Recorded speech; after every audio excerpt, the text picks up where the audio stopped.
जय श्री कृष्णा। आज की कहानी माता पार्वती और भगवान शिव शंकर की है। एक बार माता पार्वती और भगवान शिव शंकर के साथ वह पद यात्रा पर विश्व भ्रमण करने के लिए निकली। विश्व में अनेक स्थान घूमने के बाद माता पार्वती थक गईं और थक कर भगवान शिव से बोली, थोड़ी देर विश्राम करने के लिए रुको। उन्होंने उनकी बात मान ली। भगवान शिव ने विश्राम करने के लिए हामी भरी और दोनों एक पीपल के पेड़ के नीचे बैठ गए। थोड़ी देर बाद भगवान शिव अपनी करवट बदलकर लेट गए, लेकिन पार्वती माता की निगाहें उन चींटियों की कतार पर टिकी थीं, जो एक स्थान से दूसरे स्थान पर जा रही थीं, और चींटियों के बीच रास्ते में पड़ा था एक रेंगने वाला कीड़ा, जिसे वह चींटियां निरंतर ही काट रही थीं। कीड़ा अपनी रक्षा करने में असमर्थ था, क्योंकि चींटियां अनेक थीं। कीड़ा अत्यधिक पीड़ा में था। वह अपनी रक्षा करने के लिए छटपटा रहा था। पार्वती माता यह दृश्य देखकर दुखी होने लगी। माता कैसे न कैसे उस कीड़े को मिटाना चाहती थी, लेकिन खुद करने में असमर्थ थी।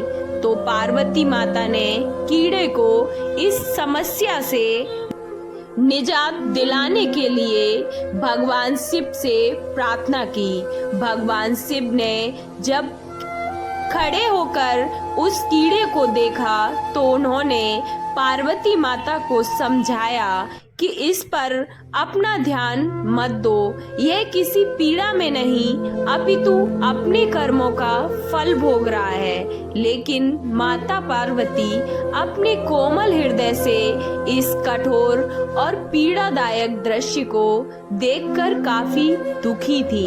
उन्होंने भगवान शिव से कहा, उस कीड़े की पीड़ा मिटाने के लिए वह लगातार प्रार्थना कर रही थी, लेकिन भगवान शिव भी उन्हें यही समझाते रहे कि इस पर ध्यान केंद्रित मत करो, यह अवश्य ही अपने कर्मों का फल भोग रहा है। भगवान शिव ने इस समस्या से छुटकारा पाने के लिए माता पार्वती को वहां से कहीं दूसरे स्थान पर चलने को कहा, ताकि उनका ध्यान वहां से हट सके। लेकिन माता पार्वती भी जिद पर अड़ गईं।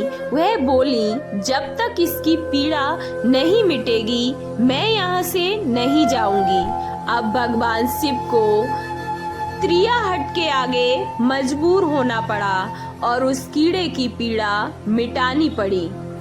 भगवान शिव बोले, पार्वती ठीक है, मैं इसका कष्ट मिटा रहा हूँ। अगर बाद में यह कुछ गड़बड़ करे तो तुम मुझे दोष मत देना।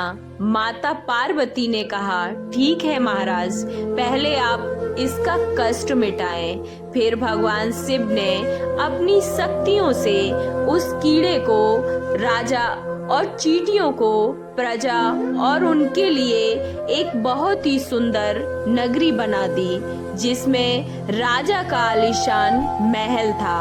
अब यहाँ से उस राजा की वास्तविकता शुरू होती है, जिस कारण उसे एक कीड़े के रूप में पीड़ा मिल रही थी।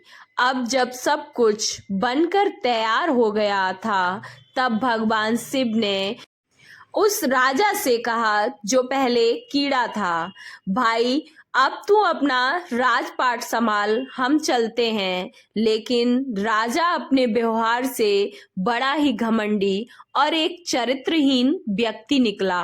उसने माता पार्वती की सुंदरता पर मोहित होकर उनका हाथ पकड़ लिया और भगवान शिव का यह कहकर अपमान किया कि तू एक योगी बन बन भटकने वाला एक साधारण सा ब्राह्मण, भला तेरे साथ एक सुंदर स्त्री कैसे रह सकती है?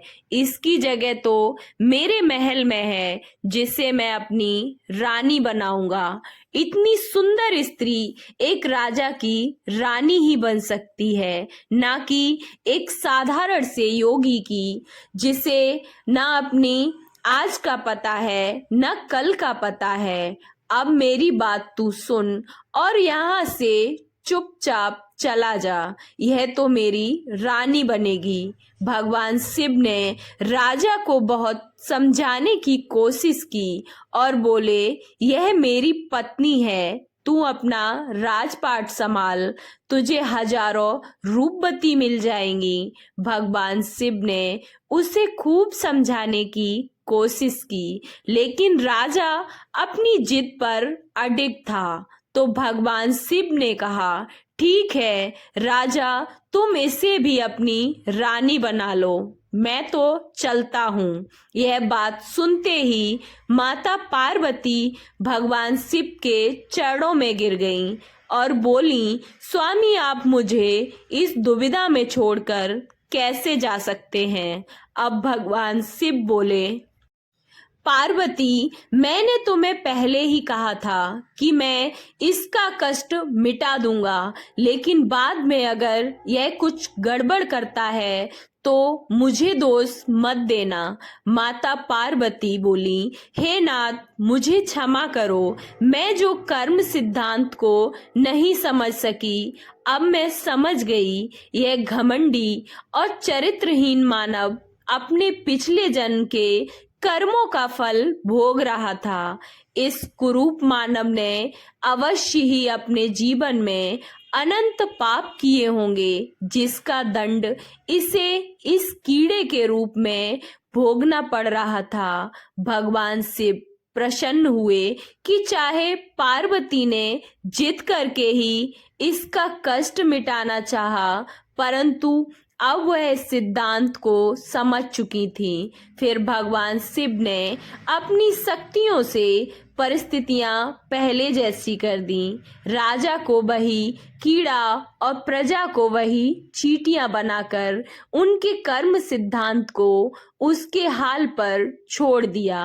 अब माता पार्वती भी राजी राजी भगवान शिव के साथ अपना भ्रमण पुनः प्रारंभ करने के लिए चल पड़ी। भगवान शिव और माता पार्वती की यह कहानी आपको कैसी लगी?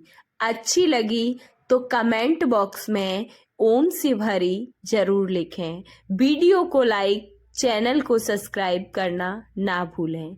भोलेनाथ आपकी सभी मनोकामनाएं पूर्ण करेंगे। ओम नमः शिवाय।